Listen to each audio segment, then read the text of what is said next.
मैं सबसे पहले इस धाम पर और इस पवित्र स्थान का सबसे पहले मैं नमन करता हूं। नंद बाबा के स्थान का ये स्थान जहां हमारे लिए और आपके लिए हमेशा हमेशा आशीर्वाद देता रहा है। इस बार के चुनाव में मुझे पूरा भरोसा है कि इस स्थान से जो आशीर्वाद मिल ही रहा है, वहीं हमारी चुनावी जनसभा में उपस्थित सभी लोग इस बार आशीर्वाद देकर के कांग्रेस पार्टी के प्रत्याशी को न केवल जिताएंगे बल्कि ऐतिहासिक वोटों से लोकसभा में भेजने का काम करेंगे।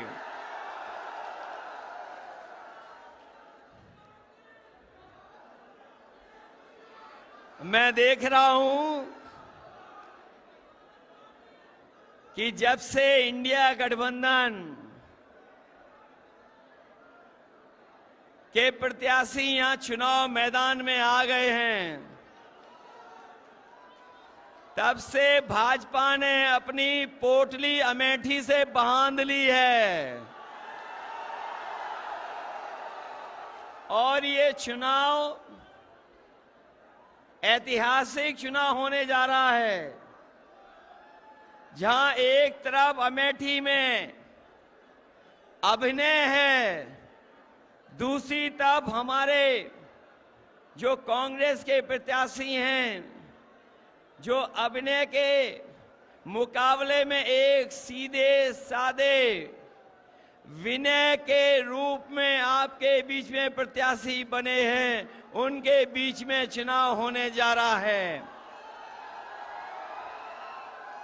और ये ऐसे व्यक्तित्व के और ऐसे व्यक्ति रहे हैं जिन्होंने अपना पूरा जीवन आपको अपनेपन के भाव से जीत करके आपके साथ हमेशा हमेशा रहे हैं। और मुझे जानकारी हुई है कि अमेठी में सिलेंडर वाले लोग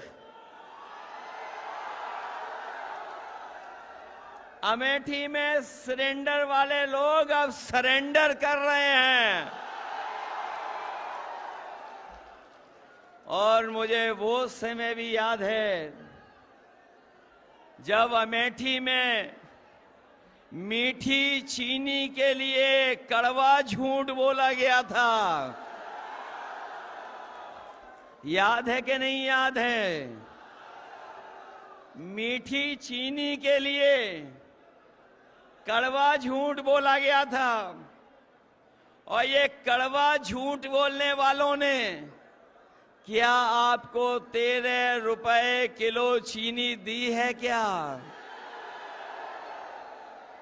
और इस बार अमेठी वाले कह रहे हैं कि जिन्होंने 13 रुपए किलो में चीनी नहीं दी है,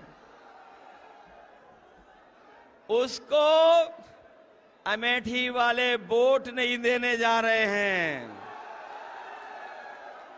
वो हमेशा हमेशा के लिए स्मृति हो जाएंगी।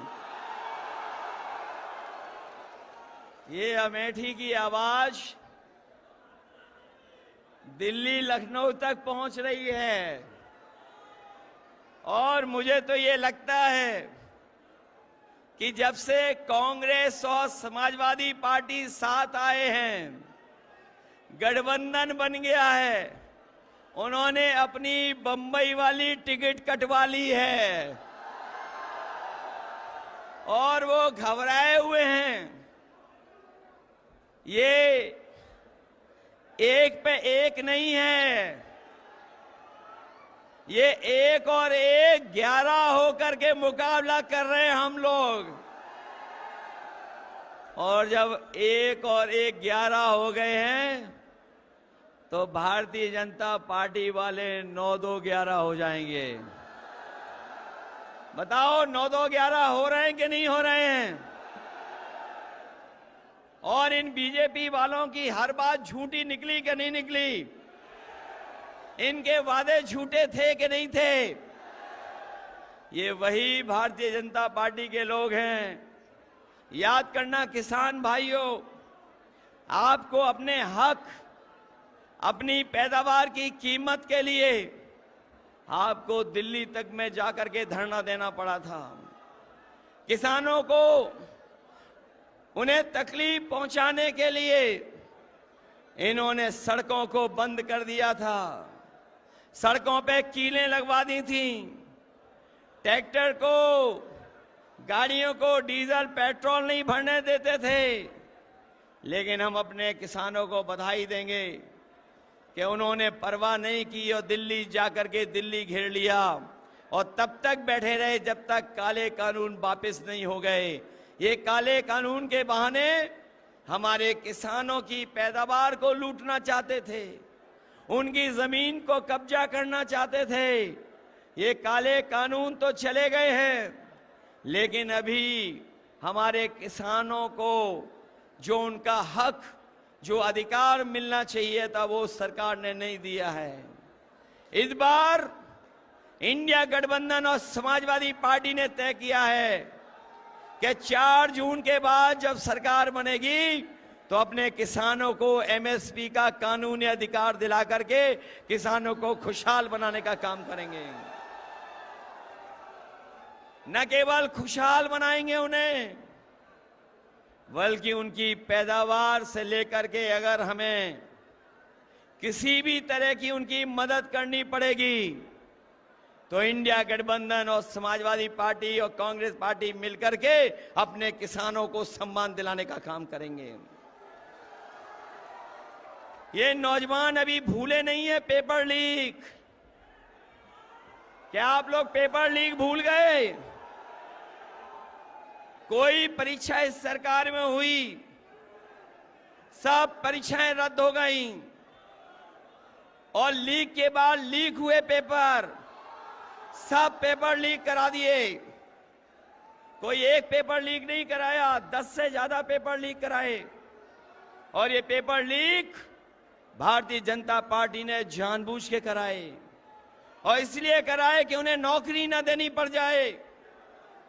मैं नौजवानों से कह करके जा रहा हूं, ये केवल आपके नौकरियों से खिलवाड़ नहीं किए इन्होंने आपके भविष्य और 1/3 जीवन से खिलवाड़ की है।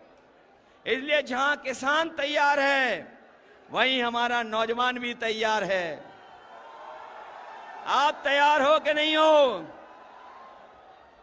तैयारी से इनका मुकाबला करिए, क्योंकि आने वाले समय में आपको सम्मान का रोजगार तो मिलेगा ही मिलेगा।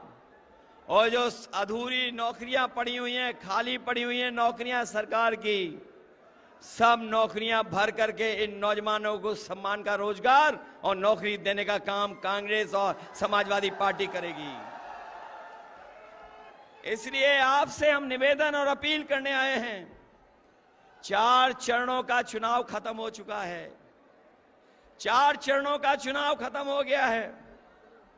और जब से 4 चुनाव खत्म हुए चरणों के, बताओ भारतीय जनता पार्टी चारों खाने चित्त हो गई है कि नहीं हो गई है?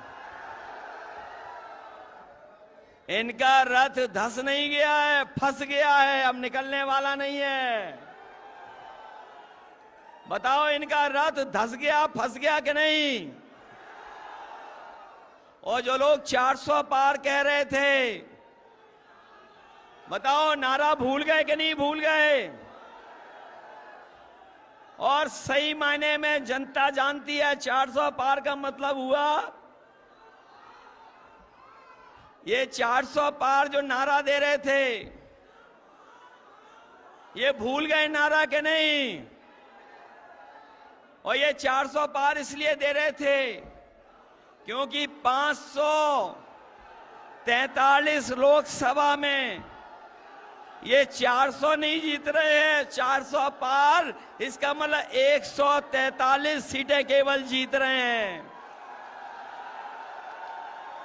ये जो 400 पार वाला नारा दे रहे थे, वो 400 के बाद जितनी सीटें हैं उतनी जीतने की बात कह रहे थे। अगर लोकसभा में 543 सीटें हैं तो 400 हटा दोगे तो कितनी सीटें बची? 143। लेकिन देश की जनता ने तय कर लिया है, 140 करोड़ की जनता ने तय कर लिया है कि इस बार बीजेपी वालों को 140 सीटों के लिए भी तरसा देंगे। बताओ, ये संविधान बदलना चाहते हैं कि नहीं बदलना चाहते हैं? ये संविधान बदल करके हमारे आपके हक को छीनना चाहते हैं। ये हमारे आपके अधिकारों को छीनना चाहते हैं।